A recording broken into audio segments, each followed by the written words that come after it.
مرحبا أهلا النوادي. بسم الله الرحمن الرحيم. الحمد لله رب العالمين الرحمن الرحيم مالك يوم الدين. إياك نعبد وإياك نستعين. اهدنا الصراط المستقيم صراط الذين أنعمت عليهم غير المغضوب عليهم ولا الضالين آمين. Assalamualaikum warahmatullahi wabarakatuh.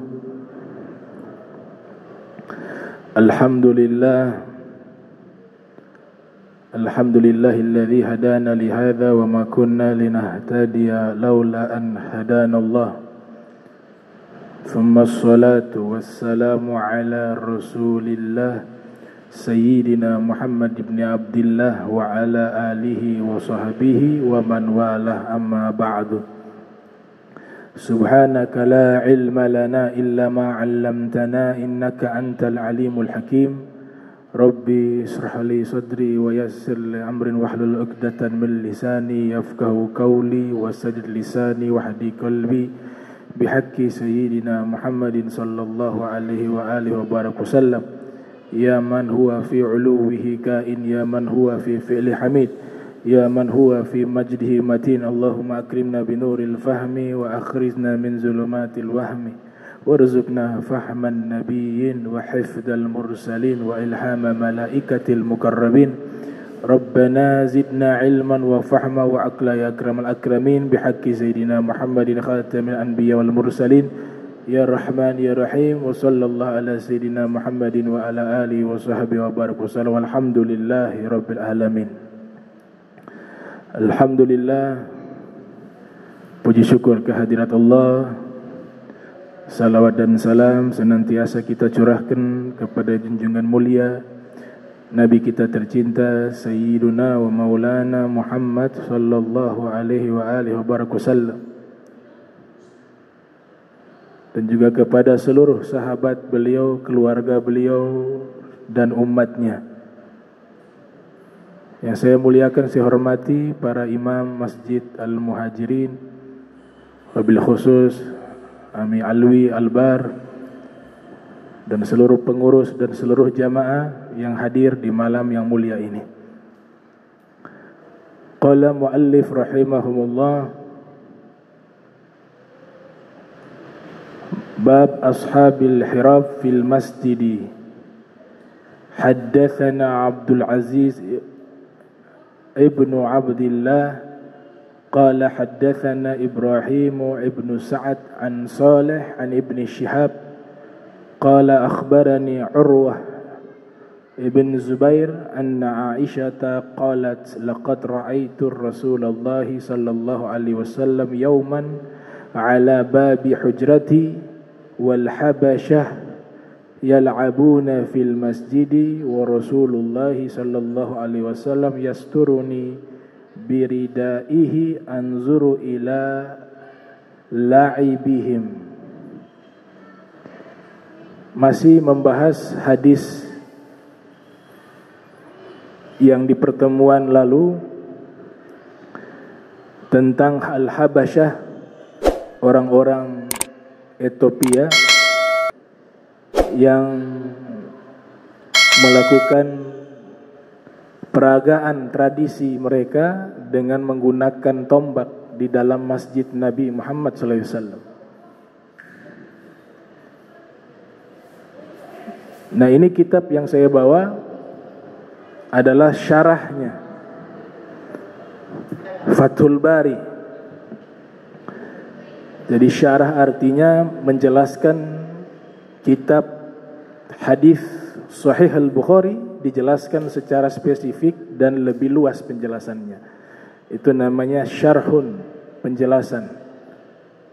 Di Sahihul Bukhari memiliki kitab-kitab yang menjelaskan isi hadis yang ada di dalam hadis Sahih Al-Bukhari. Di antara yang terkenal adalah Fathul Bari. Ada sekitar 15 jilid. Sebelum Fathul Bari, Fathul Bari karya Al-Imam Ibnu Hajar Al-Asqalani. Ada juga Fathul Bari karya Ibnu Rajab Al-Hambali. Beliau mensyarahkan juga Sahihul Bukhari. Namun beliau belum selesai menjelaskan secara keseluruhan hadis-hadis yang ada di dalam Sahihul Bukhari. Adapun Ibnu Hajar, beliau jelaskan mulai dari awal hadis Nabi yang ada di dalam kitab Sahihul Bukhari sampai akhir. Ibnu Hajar Al-Asqalani terinspirasi dari Ibnu Rajab Al-Hambali ketika mensyarahkan Sahihul Bukhari. Oleh sebab itu judulnya sama, Fathul Bari.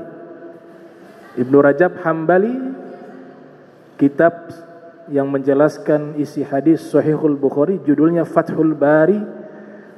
Ibnu Hajar juga kitabnya judulnya Fathul Bari. Sebelum Ibnu Hajar Al-Asqalani menjelaskan isi hadis Sahihul Bukhari, bahkan kitab Ibnu Hajar ini menjadi kitab rujukan di dalam penjelasan hadis Sahihul Bukhari. Sehingga seorang ulama hadis bernama Imam Asy-Syaukani pernah diminta untuk mensyarahkan hadis Sahihul Bukhari. Beliau mengatakan la hijrata ba'dal fathi, tidak ada hijrah setelah fathi. Maknanya setelah Fathul Bari tidak perlu lagi kita menjelaskan isi Sahihul Bukhari, karena itu sudah cukup jelas penjelasan hadis-hadis Nabi kita Muhammad sallallahu alaihi wasallam yang dijelaskan oleh Al-Imam Al-Hafiz Ahmad ibn Ali Ibnu Hajar Al-Asqalani yang lahir pada tahun 773 Hijriah, wafat pada tahun 852 Hijriah. Sebelum Ibnu Hajar mensyarahkan kitab Sahihul Bukhari, ada ulama namanya Ibnul Battal. Ibnu Battal termasuk ulama yang terkemuka atau yang paling awal mensyarahkan hadis Sahihul Bukhari. Kitab beliau berjudul Syarhu Ibni Battal, belum sempat diberikan judul, makanya disebutkan namanya Syarhu Ibni Battal. Ini lebih dahulu sebelum Ibnu Hajar, karena beliau ini diperkirakan sekitar abad ketiga atau 4 Hijriah, sedangkan Ibnu Hajar di abad ke-7 Hijriah. Dan alhamdulillah kitabnya matbu', dicetak sampai kepada kita di zaman ini, kurang lebih sekitar 10 jilid. Kemudian setelah Ibnu Battal mensyarahkan, ada juga ulama yang mensyarahkan namanya Al-Imam Al-Kirmani. Nama kitabnya adalah Al-Kawakib Ad-Durari. Itu adalah judul kitab yang mensyarahkan Sahihul Bukhari. Bahkan Ibnu Hajar Asqalani banyak mengutip dari kitabnya Imam Al-Kirmani. Setelah Imam Al-Kirmani ada juga ulama ahli hadis dan sufi, dan juga pakar sejarah bernama Sirajuddin Ibnu Mulaqin, pengarang kitab Tabaqatul Auliya. Ternyata beliau juga punya kitab syarah Sahihul Bukhari 36 jilid.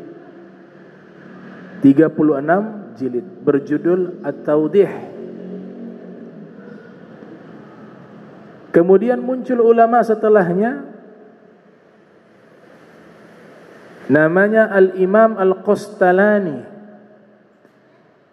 Beliau juga mensyarahkan hadis Sahihul Bukhari berjudul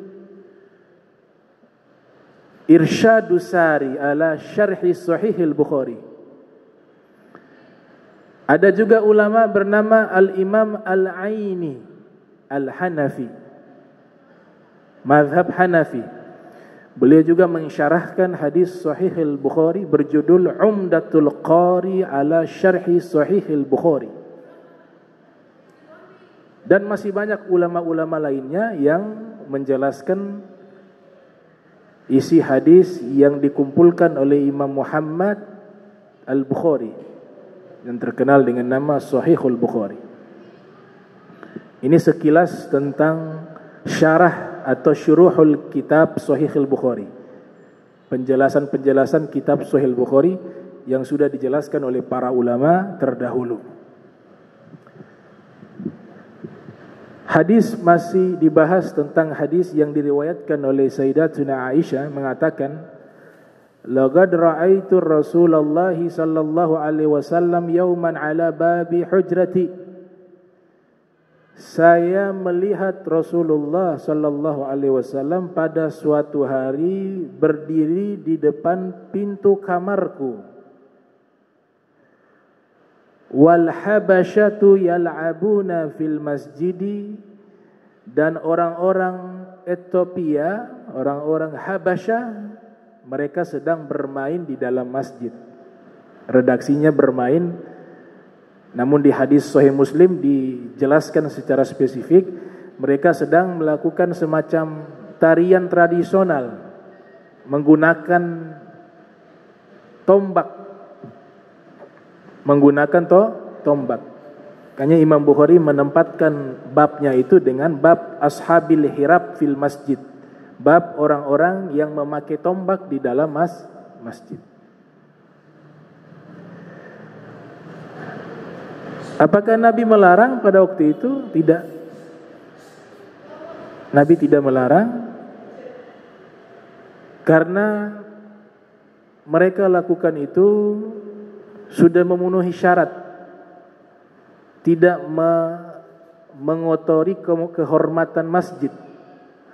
Aurat mungkin mereka tutup. Kemudian yang mereka lakukan juga sebagai bentuk latihan untuk jihad fisabilillah. Kemudian juga mereka melakukan sesuatu yang terhormat, sesuatu yang terhormat, sehingga tidak mengotori masjid. Kehormatan masjid tidak dikotori.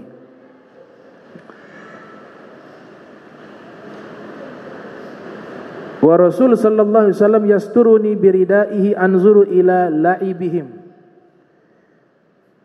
Ternyata Sayyidatuna Aisyah ingin juga menyaksikan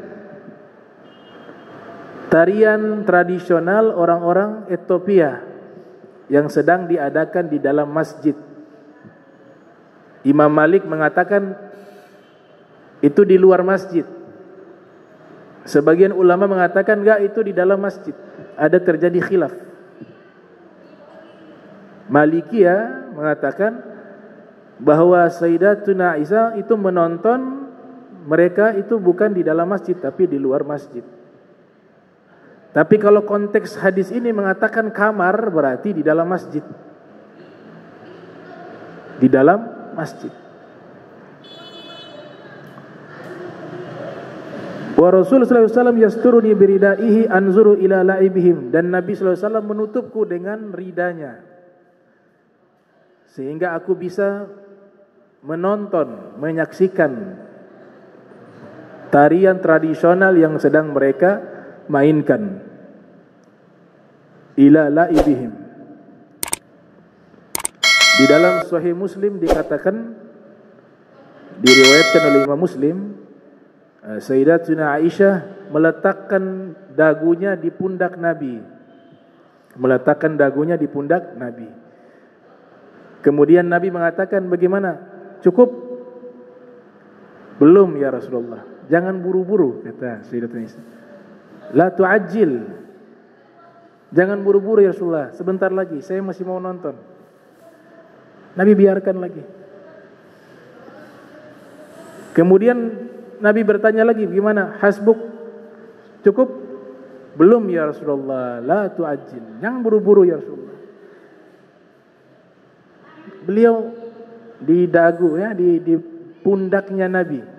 Dagunya Sayyidatuna Aisyah di pundaknya Nabi. Bahkan dikatakan pipinya saya nempel dengan pipinya Rasulullah. Kemudian Nabi mengatakan, bagaimana? Hasbuk? Hasbuki? Cukup? La tu'ajjil ya Rasulullah. Jangan buru-buru ya Rasulullah, masih belum. Apa kata Sayyidatuna Aisyah? Saya sengaja untuk melama-lamakan waktu agar bisa bersama Nabi dan ingin menunjukkan kepada istri-istri Nabi yang lain betapa dekatnya diri saya dengan Nabi Muhammad SAW. Itu alasan daripada Sayyidatuna Aisyah. Saya ingin tunjukkan bahwa begitu dekatnya saya dengan Nabi. Yang kedua, saya ingin berlama-lama di pundaknya Nabi Muhammad SAW. Setelah itu Nabi katakan 3 kali, bagaimana? Sudah? Ayo sudah kembali. Baru kembali lagi, masuk ke kamar. Ya, romantis ya Rasulullah SAW. Hadzal Nabi. Nah, di riwayat yang lain, waktu orang-orang Afrika sedang melakukan tradisi tarian tersebut, Sayyidina Umar bin Khattab masuk ke masjid dan marah. Diambil batu mau dilempar. Pengingkaran terhadap apa yang dilakukan oleh mereka. Ternyata di dalam masjid ada Rasulullah. Kata Nabi, "Da'ahum ya Umar." Biarkan mereka wahai Umar, kata Rasulullah SAW. Jangan ganggu, biarkan. Mereka dari suku Bani Arfadah, kata Nabi. Ini tarian tradisi mereka. Arfadah, biarkan. Asal terhormat yang dilakukan dalam masjid sesuatu yang terhormat. Pada waktu itu juga latihan ini, mereka melakukan tarian-tarian ini adalah bentuk juga sebagai latihan untuk jihad fisabilillah. Makanya Nabi tidak melarang. Nah, dari riwayat ini kita bisa mengambil hikmah. Dari hadis ini kita bisa mengambil hikmah. Saya kutip dari beberapa kitab hadis. Kurang lebih ada 5 hikmah. Yang pertama, al-Islam dinun fanniyun. Agama Islam agama seni. Bukan agama yang kaku. Agama Islam agama yang sesuai dengan fitrah manusia. Seni itu kan identik dengan keindahan. Seni itu adalah keindahan. Islam tidak pernah melarang keindahan, tapi Islam mengatur. Islam tidak melarang seni, tapi Islam mengatur seni. Ada hadis Nabi kita Muhammad sallallahu alaihi wasallam bersabda di dalam kitab Al-Arba'in An-Nawawiyah karya Al-Imam Abu Zakaria Yahya bin Syarafuddin An-Nawawi yang lahir pada tahun 631 Hijriah, wafat 676 Hijriah. Rasul bersabda, "Innallaha jamilun yuhibbul jamala." Sesungguhnya Allah Maha Indah, mencintai keindahan, kata Nabi. Seni itu keindahan. Seni itu keindahan, tidak dilarang. Namun jika ada seni-seni yang keluar dari hukum Islam, itu yang dilarang. Contoh, melukis. Melukis itu seni. Ada orang melukis pemandangan gunung, indah. Melukis lautan, indah, tidak dilarang. Kesepakatan ulama, kalau lukisan-lukisan seperti itu tidak diharamkan sama sekali. Diperbolehkan dalam syariat kita.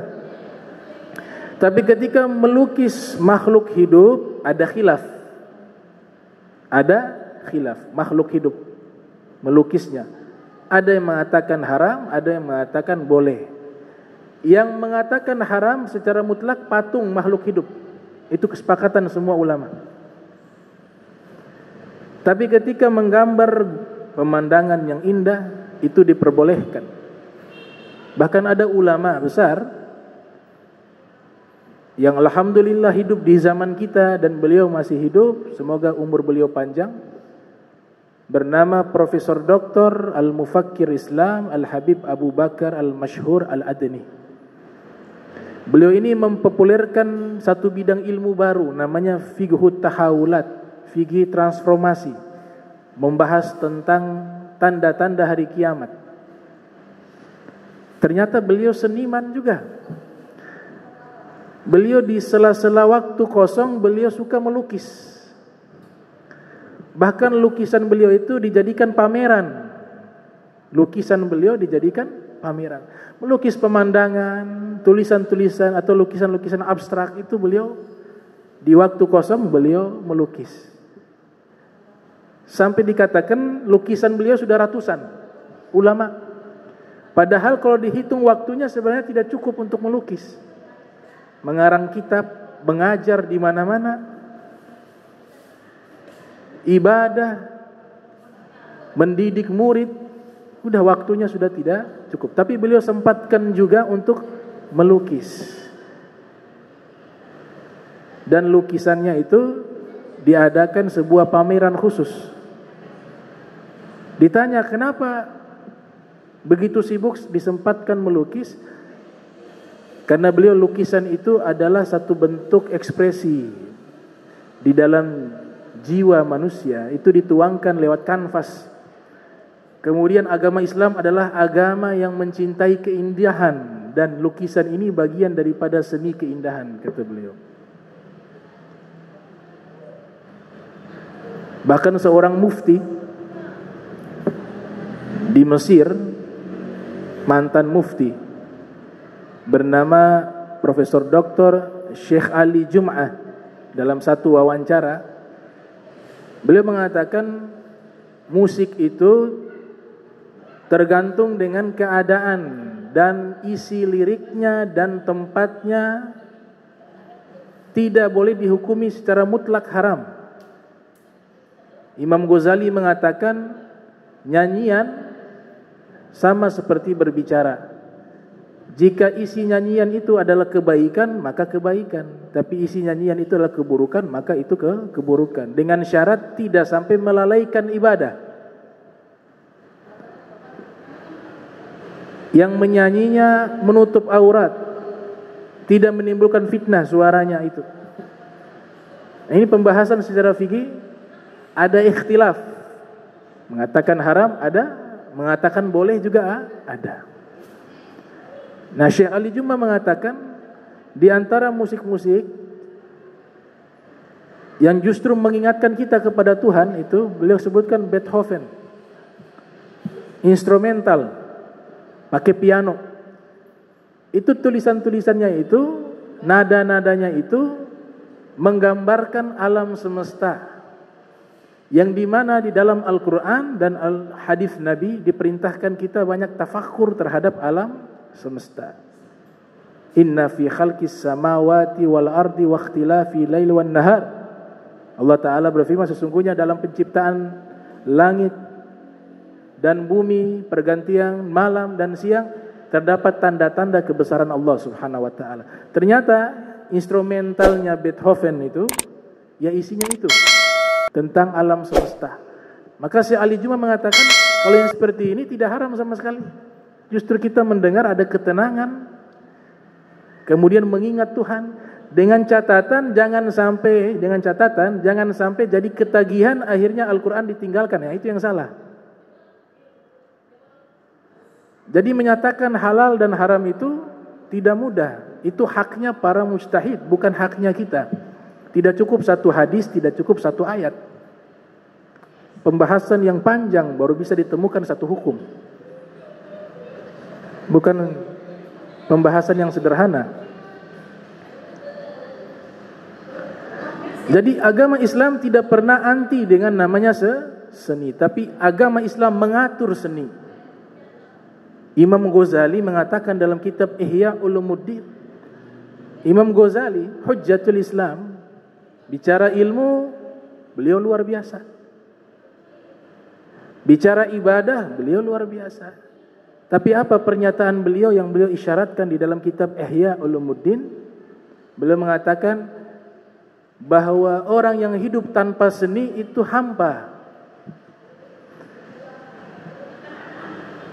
Seandainya nada-nada indah yang dikeluarkan oleh suara atau alat musik ini nanti dispesifikasi secara khusus, ada pembahasan khusus. Kita bicara secara global, hukum dasar nyanyian dulu, nyanyian tanpa alat musik, nyanyian. Seandainya suara yang mengeluarkan nada-nada itu haram, maka suara burung juga akan haram. Suara burung ada nada tidak?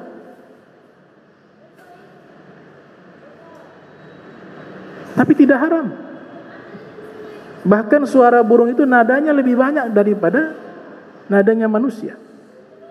Hukum irama itu hukum tidak haram.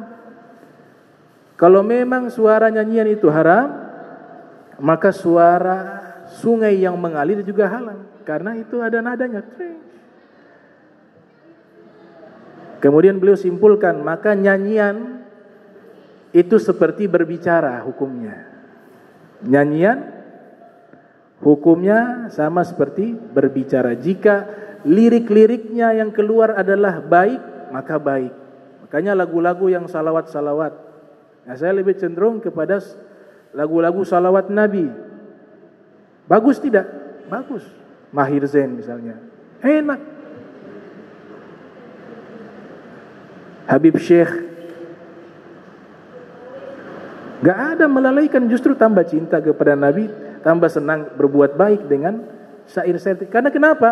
Karena dengan metode itu lebih cepat masuk ke dalam hati. Fitrah manusia senang keindahan, dan nada-nada itu bagian dari seni keindahan. Dalilnya ada dalilnya. Nabi kita Muhammad sallallahu alaihi wasallam pernah hadir di satu pesta pernikahan seorang sahabat. Kemudian anak-anak perempuan yang masih kecil, mereka main duf, alat musik yang dipukul. Kemudian mereka menyanyi di hadapan Nabi dengan alat musik yang dipukul. Rasulullah SAW mendengar nyanyian mereka. Sampai pada kalimat mereka memuji orang-orang yang wafat di perang Badar. Jadi nyanyiannya itu isinya menyebutkan orang-orang yang wafat di perang Badar. Nabi dengarkan itu. Sampai di lirik yang menyatakan, mereka menyanyi, wa fina an-nabiyyu ya'lamu ma fi ghadi, dan di tengah-tengah kami ada Nabi Muhammad. Sambil menyanyi itu, dan di tengah-tengah kami ada Nabi Muhammad yang mengetahui hari esok. Nabi Muhammad mengatakan, lirik itu jangan dipakai. Nabi ingin mengajarkan akidah. Hari esok yang tahu Allah, bukan Nabi Muhammad. Tapi kalau dalam hadis Nabi sayati zamanun, Nabi mengatakan akan datang satu zaman. Itu kan Nabi tahu yang hari esok. Itu bahasanya bahasa orang yang sudah paham. Ini kan anak kecil.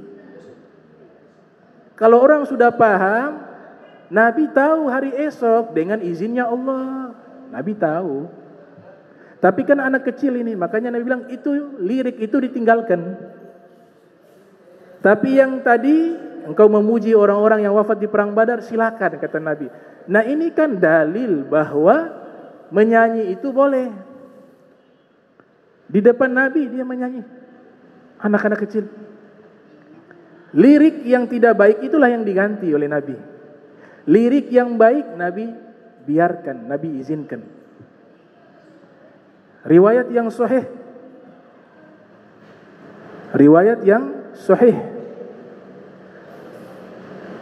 Dalam satu riwayat, di hari raya ada wanita 2 orang apa 3 orang, mereka menyanyi di dalam rumah Nabi. dengan istri Nabi Sayyidatuna Aisyah. Nabi sedang tidur di pojokan rumah, menutup dengan ridahnya. Beliau berselimutkan ridah beliau. Sayyidina Abu Bakar Siddiq masuk ke dalam rumah karena beliau masuk tanpa izin, karena putri beliau istrinya Nabi, mertua, jatuhnya mertua Sayyidina Abu Bakar. Masuk ke rumah Sayyidatuna Aisyah, ternyata mendengar di dalam kamarnya Sayyidatuna Aisyah ada wanita-wanita sedang menyanyi dengan syair-syair akhlak mulia, dengan syair-syair semangat di dalam melakukan kebaikan. Sayyidina Abu Bakar marah.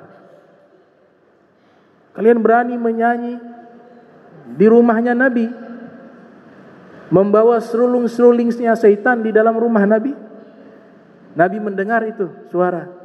Sayyidina Abu Bakar tidak mengetahui ada Nabi di situ sedang tidur di pojokan rumah. Kemudian Nabi bangun karena mendengar suara yang keras yang keluar dari suaranya Sayyidina Abu Bakar Siddiq. Nabi mengatakan, "Ya Abu Bakar, da'ahunna fa innahu yaumul id." Wahai Abu Bakar, biarkan mereka menyanyi. Karena sesungguhnya hari ini hari raya. Ini hadis sahih. Hadisun sahihun. Matnan wa isnada. Secara matan dan sanadnya. Jadi hukum dasarnya boleh. Tidak ada masalah dengan irama nyanyian. Yang penting liriknya. Isinya apa? Kemudian di saat menyanyi, di mana kalau ngumpul, nyampur tidak laki perempuan.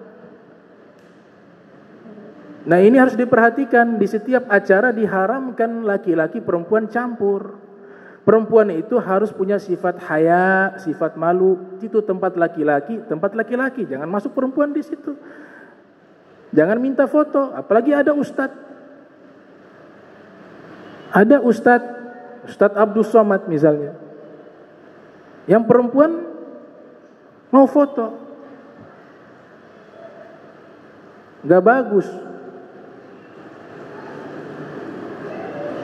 Etikanya tidak ada, hukumnya haram. Ikhtilat itu haram. Kesepakatan semua ulama, campur laki perempuan yang bukan mahramnya itu haram. Acara sebagus apapun, acara agama yang kita buat sebagus apapun, jika ada pelanggaran di dalamnya, keberkahannya akan hilang. Itu. Liriknya, kemudian yang menyanyinya bagaimana, keadaan menyanyi itu bagaimana, mengganggu orang tidak. Kemudian jangan sampai ketagihan. Kalau ketagihan semuanya haram.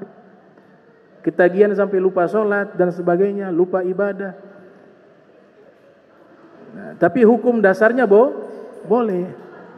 Itu nyanyian.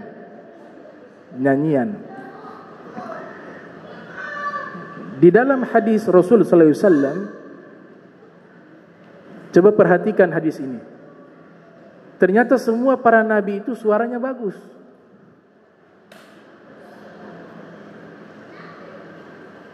Kenapa Allah Ta'ala mendesain, menciptakan para nabi suaranya bagus, wajahnya tampan? Karena Allah Maha Seni. Allah Maha Indah. Hadis diriwayatkan oleh Imam Tirmizi dalam sunannya, yang lahir tahun 209 Hijriah, wafat 279 Hijriah. Rasul sallallahu alaihi wasallam bersabda, "Ma ba'atsallahu an-nabiyya illa hasanal wajhi hasana sauti." Tidaklah Allah mengutus seorang nabi melainkan Allah utus mereka dengan wajah yang tampan, suara yang indah. Wa inna nabiyakum ahsanuhum wajha wa ahsanuhum sauta. Dan sesungguhnya nabi kalian, Nabi Muhammad, adalah nabi yang paling indah wajahnya dan paling indah suaranya, kata Rasulullah SAW.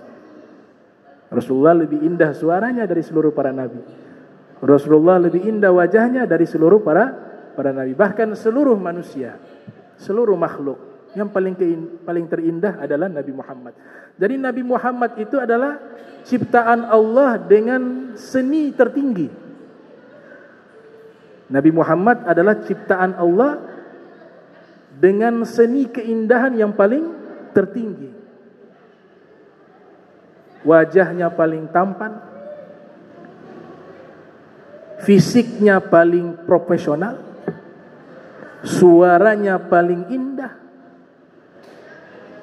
matanya paling indah, hidungnya paling indah, bibirnya paling indah, telinganya paling indah, kakinya paling indah, rambutnya paling indah, akhlaknya paling indah. Semuanya yang ada di dalam diri Nabi Muhammad indah.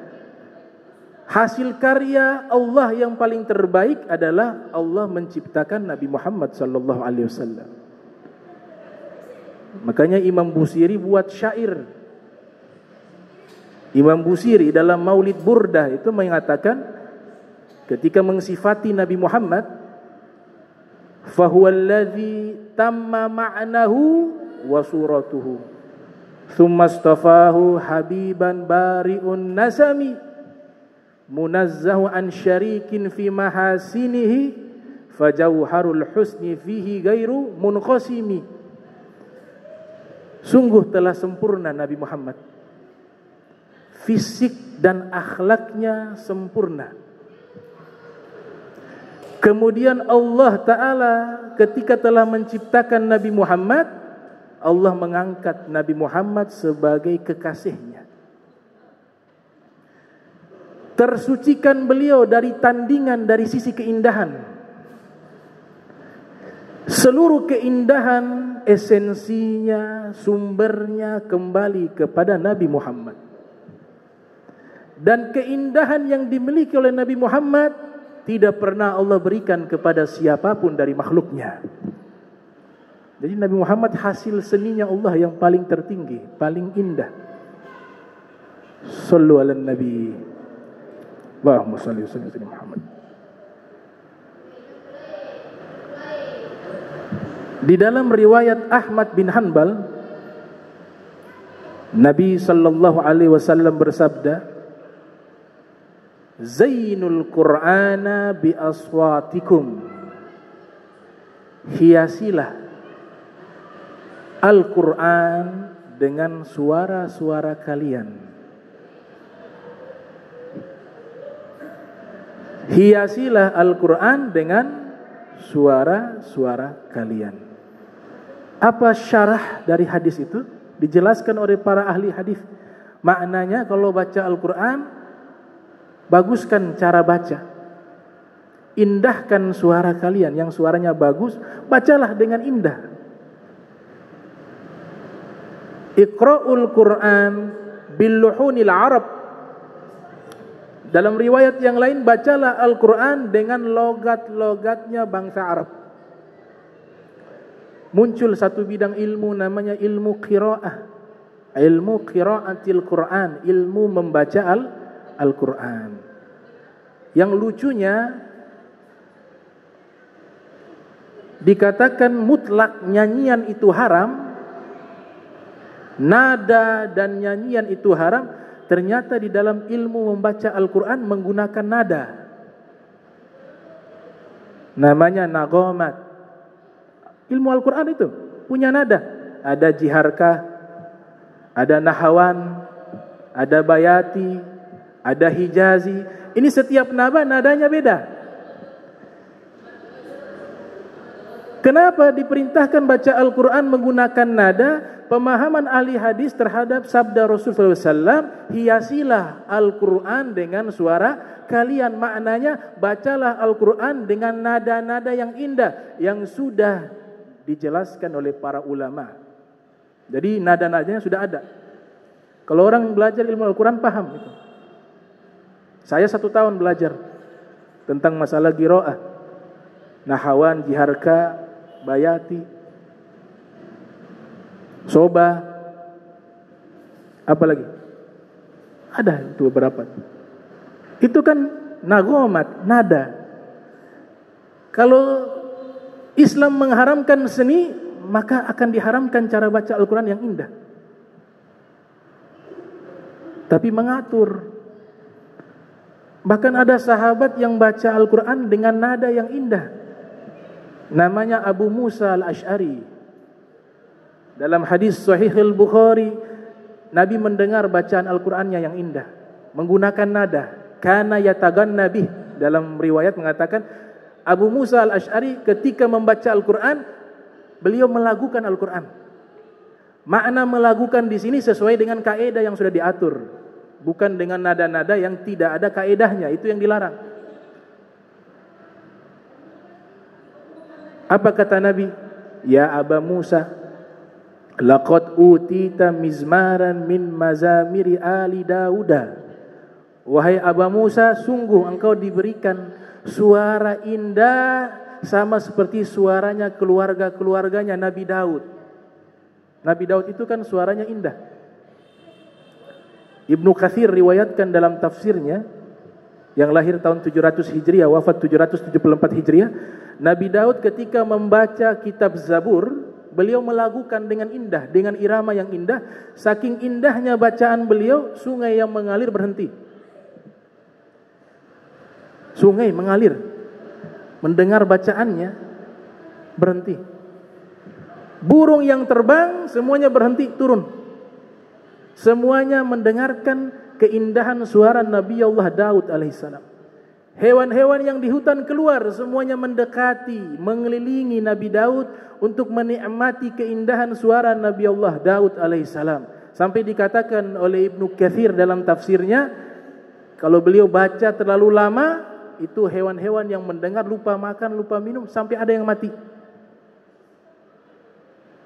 Karena begitu indahnya. Suara indahnya Nabi Daud, Nabi katakan sama seperti Abu Musa al-Ash'ari. Sungguh engkau telah diberikan suara yang indah sama seperti Nabi Daud dan keluarganya, kata Nabi Muhammad SAW. Saya baca dalam satu kitab karya Imam Laits Samarqandi, pengarang kitab Tanbihul Ghafilin, dan juga tafsir Al-Quran Bahrul Ulum, lautan ilmu, nama tafsirnya. Beliau mengatakan suara yang paling terindah adalah Nabi Muhammad. Nanti di surga Allah kumpulkan seluruh penghuni surga berkumpul, kemudian Allah Ta'ala perintahkan Nabi Muhammad sallallahu alaihi wasallam membacakan Al-Quran dengan suara beliau yang paling indah di dalam surganya Allah Subhanahu wa Ta'ala. Yang mendengarnya termasuk Nabi Daud. Seni dalam membaca Al-Quran, pakai nada, pakai irama. Seni di dalam menulis Al-Quran, ilmu khat.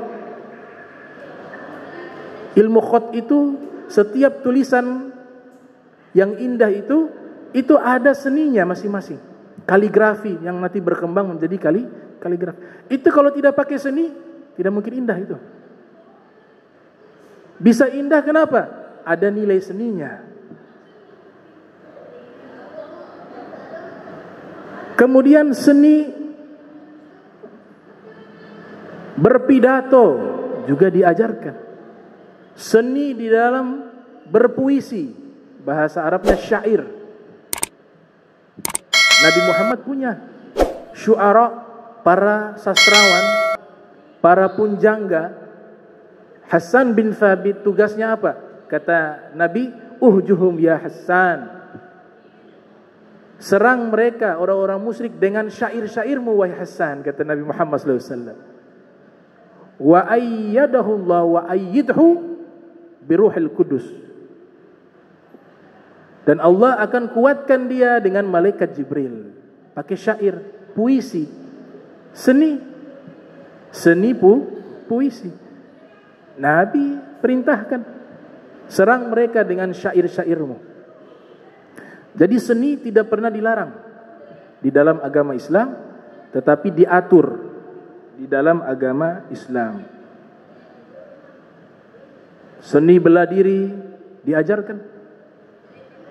Seni bela diri, difa'un nafs. Nah, ini hikmah pertama mengenai hadis tersebut.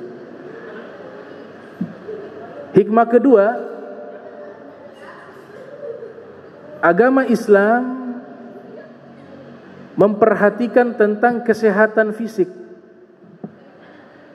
sehingga orang-orang Afrika tadi mereka melakukan semacam tarian kecil mereka, itu sebenarnya ulama hadis mengatakan mereka melakukan olahraga ar-riyadah al-badaniyah. Jadi olahraga itu sesuatu yang boleh di dalam agama Islam, asalkan olahraganya terhormat. Olahraganya terhormat. Ada olahraga yang tidak terhormat? Ada.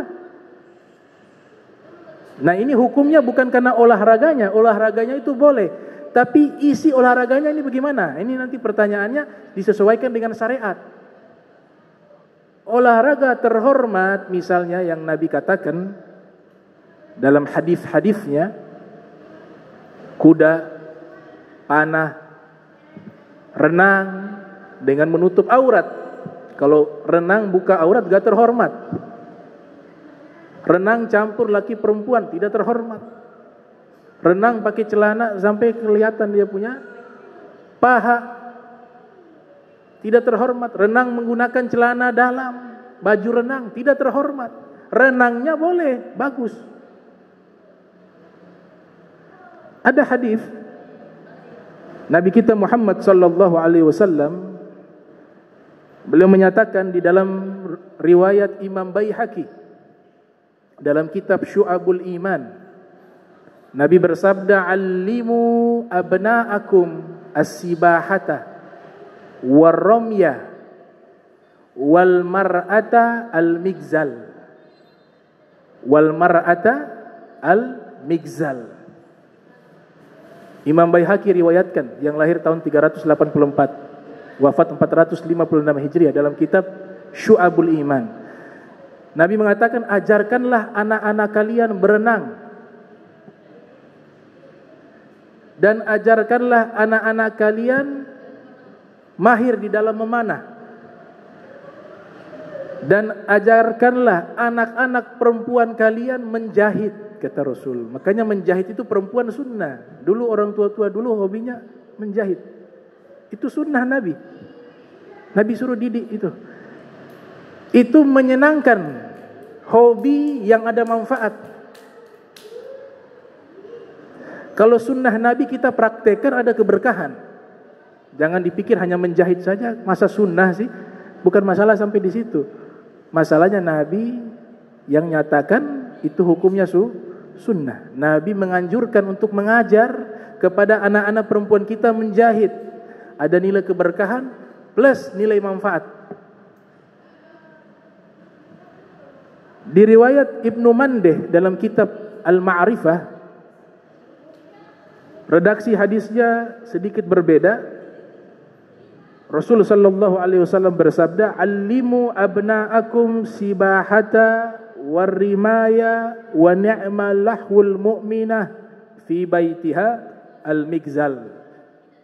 Ajarkanlah anak-anak kalian berenang dan memanah. Sebaik-baiknya hiburan wanita-wanita mukminah di dalam rumahnya adalah menjahit, kata Rasulullah SAW.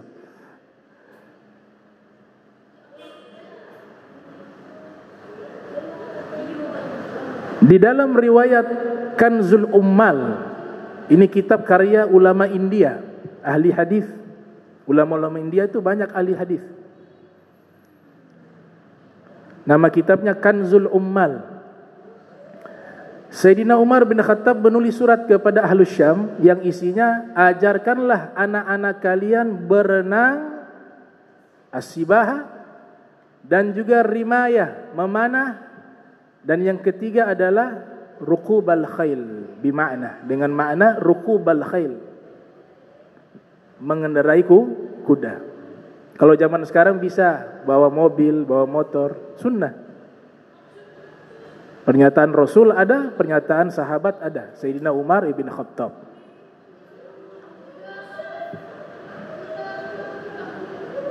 Nah, tiga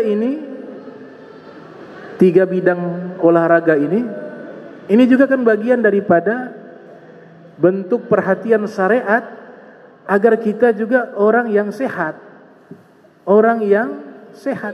Islam itu bukan hanya ibadah tanpa memikirkan kesehatan, tidak. Ada waktunya disuruh olahraga oleh Nabi Muhammad SAW. Karena nikmat terbesar yang Nabi katakan apa? Sehat.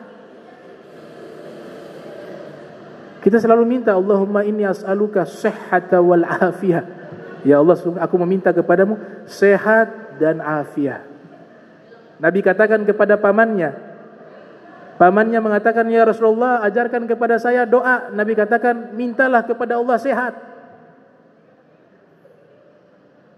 Minta lagi, wahai Rasul, ajarkan kepada saya doa. Nabi katakan, minta kepada Allah al-afiyah. Is'alillah al-afiyah. Ya Rasulullah, ajarkan kepada saya doa. Ya Abbas, ya Ammar Rasulillah, wahai Abbas, wahai pamannya Rasulullah, kata Nabi. Tidak ada nikmat yang paling besar setelah iman kepada Allah dan Rasulnya seperti nikmat sehat. Punya uang 2 miliar, 3 triliun. Dicabut, sakit, mati rasa lidah. Semua makanan tidak terasa enak. Berobat tidak bisa, dokter angkat tangan. Ini tidak tahu penyakit apa ini. Mati rasa lidah, gak bisa mencicipi mana manis, mana asam, mana pahit. Uang yang ada 10 triliun kah itu tidak ada artinya. Susah tidur, Allah cabut itu nikmat, tidurnya susah. Mau punya istana 1000 istana, mobilnya 1000 mobil, uangnya 1000 triliun, gak ada artinya. Ternyata sehat itu mahal. Jadi tidak ada orang miskin. Ketika orang itu sehat, dia kaya. Sisa dia gunakan sehatnya itu di tempat yang Allah cintai. Itu. Nabi ajarkan tiga olahraga. Ada hikmahnya. Yang pertama berenang. Satu-satunya olahraga yang tidak ada keringat. Ya. Ada berkeringat berenang. Main bola keringat, basket, tapi kalau berenang gak ada keringat. Tapi paling sehat. Berenang itu paling sehat. Apalagi pagi hari. Sehatnya kena sinar matahari pagi. Kena air asin. Air asin itu di Perancis dijual jadi obat. Jika masih murni. Kemudian seluruh anggota tubuhnya gerak. Tangan, kepala, kaki, badan. Jadi di sini Nabi mengajarkan kita untuk melatih kekuatan fisik sehingga fisik kita kuat. Tapi tidak cukup orang hanya kuat fisik. Harus juga mentalnya kuat. Akalnya juga kuat, psikisnya juga kuat. Maka diajarkan yang kedua, memanah. Memanah itu melatih otak. Fokus, konsentrasi. Orang yang konsentrasinya baik, dia terjauhkan dari penyakit jiwa, dari stres. Melatih ketajaman akal. Ibnu Sina dalam kitab Al-Qanun Fiqh mengatakan akal seperti pisau. Tidak ada orang yang hafalannya tidak baik, semuanya hafalannya baik. Hanya membedakan orang tersebut ada yang hafalannya luar biasa cepat dia menghafal karena dia sering menggunakan akalnya untuk menghafal. Akal seperti pisau kata Ibnu Sina. Pisau itu kalau dibiarkan lama-kelamaan walaupun dia tajam seperti apapun, tapi kalau tidak diasah dia akan tumpul. Akal manusia begitu. Kalau setiap hari dia menghafal, maka lama-kelamaan akan tajam akalnya. Baca sekali bisa hafal. Jadi yang kedua mengajarkan konsentrasi. Yang ketiga, keterampilan diajarkan. Keterampilan menunggangi kuda. Di dalam sirah Ibn Hisham disebutkan juga oleh Imam Ibn Hisham, juga disebutkan oleh Syekh Yusuf An-Nabhani dalam kitabnya Wasailul Wusul ila Syama'ilir Rasul. Nabi pernah ditantang gulat. Gulat. Jadi kalau gulat olahraga yang dibolehkan. Kenapa? Karena tidak sampai melukai. Ini hanya kan sebatas membanting. Tempatnya juga diberikan khusus sehingga tidak sampai mencederai. Ternyata di Makkah itu sebelum Nabi hijrah sering diadakan pertandingan gulat. Di antara yang jagoannya itu namanya Rukana. Rukana ini tidak pernah kalah, selalu menang di dalam duel gulat. Bahkan dia bisa bertanding, sekali bertanding lawan 3 orang, dia bisa menang. Rukana. Satu ketika Nabi kita Muhammad SAW sedang berjalan di satu lembah yang ada di pinggiran kota Makkah. Di saat itu ada Rukana melihat Nabi. Dan Rukana termasuk orang yang tidak beriman kepada ajaran Rasulullah. Padahal sama-sama Bani Hashim, satu akar keluarga. Tapi Rukana tidak beriman kepada Nabi. Melihat kedatangan Nabi Muhammad SAW, Rukana menantang, wahai Muhammad, di dalam riwayatnya mengatakan, ayo kita duel, gulat. Saya sederhanakan riwayatnya. Nabi mengatakan, kalau saya menang bagaimana? Kamu mau masuk Islam? Rukana menantang, iya, kalau engkau mengalahkan saya akan memeluk agama Islam. Sederhananya seperti itu dalam riwayat. Karena ini riwayatnya banyak, saya sederhanakan. Kata Nabi, baik. Rukana yang fisiknya kekar dan besar, sedangkan Nabi itu kan laisa qasir wala tawil. Nabi fisiknya tidak pendek, tidak terlalu besar, tidak terlalu tinggi. Pas, ukurannya paling pas itu Rasulullah. Tidak pendek, tidak jangkung. Tapi Rukana ini besar. Bisa dibayangkan. Sampai hari ini belum pernah saya temukan ada pertandingan gulat sekali main 3 pertandingan dan menang semua, tidak ada. Kan capek itu gulat. Tapi Rukana itu sekali main 3 pertandingan dan menang semuanya. Hadapi Nabi Muhammad SAW, dia mau membanting Nabi. Nabi hanya dorong dengan satu tangan, dia terguling-guling. Karena para Nabi kekuatannya itu disebutkan 100 kekuatan laki-laki. Satu orang Nabi 100 kekuatan laki-laki. Sebagian ulama mengatakan itu laki-lakinya penghuni surga lagi, bukan penghuni dunia. Jadi dengan mudah Nabi hanya mendorong dengan satu tangannya, Rukana terpintal, jatuh, terguling-guling. Rukana mengatakan, ayo coba lagi. Diminta ulang lagi. Kata Nabi, baik. Sampai 3 kali Rukana terjatuh. Dia luar biasa. Saya belum pernah kalah. Belum pernah ada orang yang membanting saya sampai jatuh di tanah. Baru kali ini. Apa kata Nabi Muhammad? Mau saya tunjukkan yang lebih luar biasa? Kata Nabi Muhammad SAW. Mau saya tunjukkan yang lebih luar biasa? Apa itu? Kata Rukana. Saya panggil itu pohon yang ada di hadapan saya. Dia akan datang kemari, menuju kepada saya. Nabi panggil itu pohon. Ya syajar, ta'ali, wahai pohon, kesini. Itu pohon seperti manusia. Dia berontak sampai akarnya itu keluar dari tanah. Dan dia berjalan menuju kepada Nabi Muhammad SAW. Kemudian Nabi katakan, kembali lagi ke tempat semula. Itu pohon balik lagi, dia masuk lagi ke tanah, tertanam. Mu'jizatnya Rasul. Rukana lari, kaget lihat kejadian aneh seperti itu, dia lari. Mau ototnya besar, tapi kalau lihat kayak begini, lari dia. Ternyata ketemu sukunya, kaumnya, dia katakan, itu Muhammad sihirnya paling hebat. Masih belum hidayah itu masuk. Jadi hidayah itu, memeluk agama Islam itu mahal. Kita dipilih oleh Allah menjadi umat Nabi Muhammad SAW. Kita harus syukuri itu dengan taat kepada Allah dan Rasulnya. Masuk Islamnya tahun 8 Hijriah baru masuk Islam.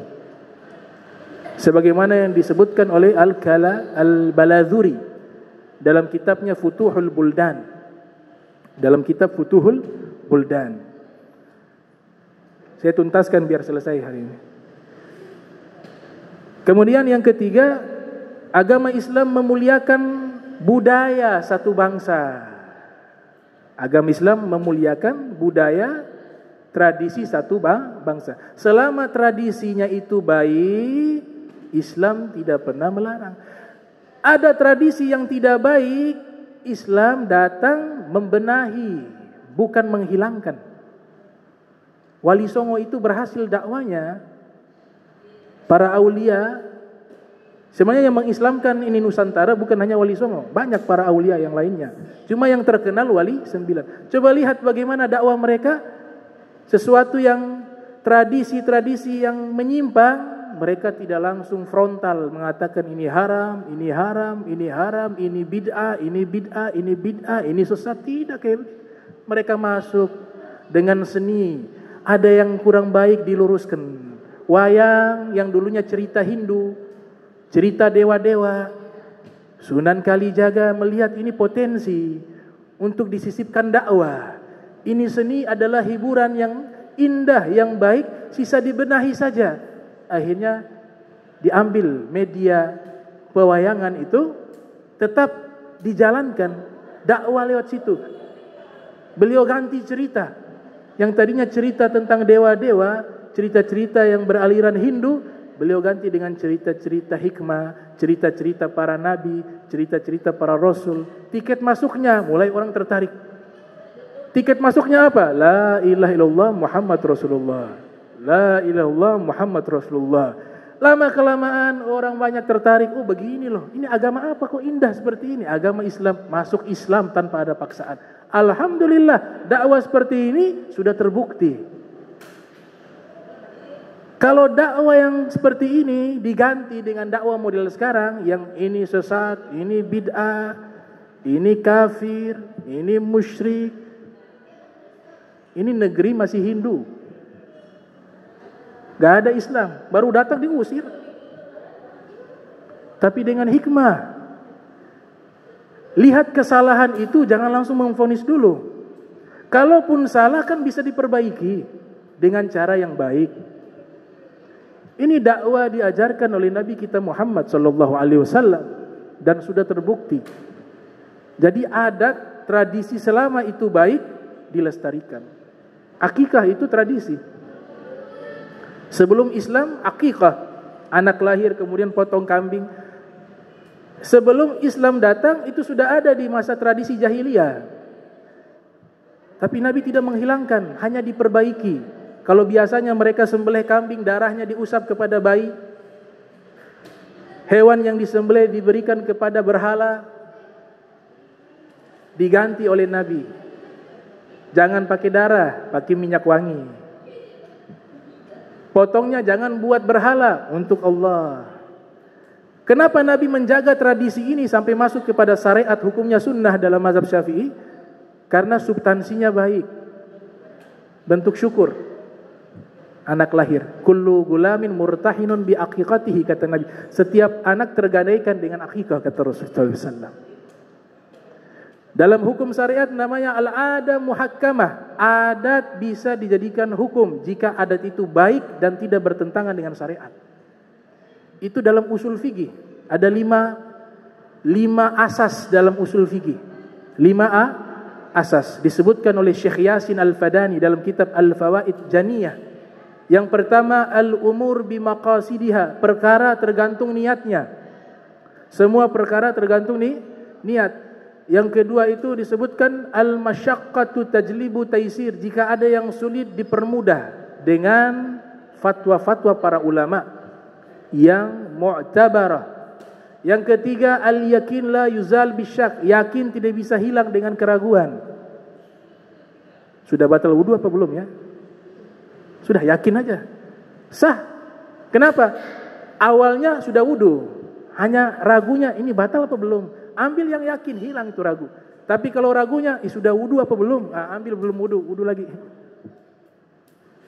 Yang keempat, ad-darar yuzal. Kalau ada bahaya dihilangkan. La darar wala dirar. Yang kelima, al-adah muhakkamah. Adat yang baik bisa dijadikan hukum jika sesuai dengan syariat Islam. Itu dijadikan. Yang keempat dari hadis itu, boleh kita nonton hiburan-hiburan yang baik. Gak ada larangan. Karena Sayyidah Aisyah nonton. Selama hiburan itu, permainan yang terhormat, tidak ada keharaman di dalamnya, untuk menghibur hati, boleh. Nabi berikan kesempatan kepada istrinya Sayyidatuna Aisyah menonton hiburan itu. Yang kelima, masjid ini bukan hanya tempat sholat, tapi masjid tempat pendidikan, tempat musyawarah, tempat menjalin silaturahmi, tempat berkomunikasi, tempat mendamaikan orang. Nah, inilah 5 hikmah yang ada di dalam hadis tentang orang-orang Habasyah yang mereka bermain di dalam masjid. Ya, mudah-mudahan bisa bermanfaat. Bismillahirrahmanirrahim. Alhamdulillahirabbil alamin. Allahumma salli wa sallim ala sayyidina Muhammadin wa ala ali sayyidina Muhammad. Allahumma jam'ana hadza jam'an marhuma wa tafarraqna min ba'di tafarraqa ma'zuma wa la tajal minna wa la minna syaqi wa la mahruma. Allahumma nazzih qulubana 'ani ta'alluqi biman dunak waj'alna min qaumin tuhibbuhum wa yuhibbunak. Subhanaka bihamdika asyhadu an la ilaha illa anta astaghfiruka wa atubu ilaik. Wa sallallahu alaihi wasallam Muhammadin wa ala alihi wa sahbihi wa barik wa sallam wa lafu minkum. Wassalamu alaikum warahmatullahi wabarakatuh.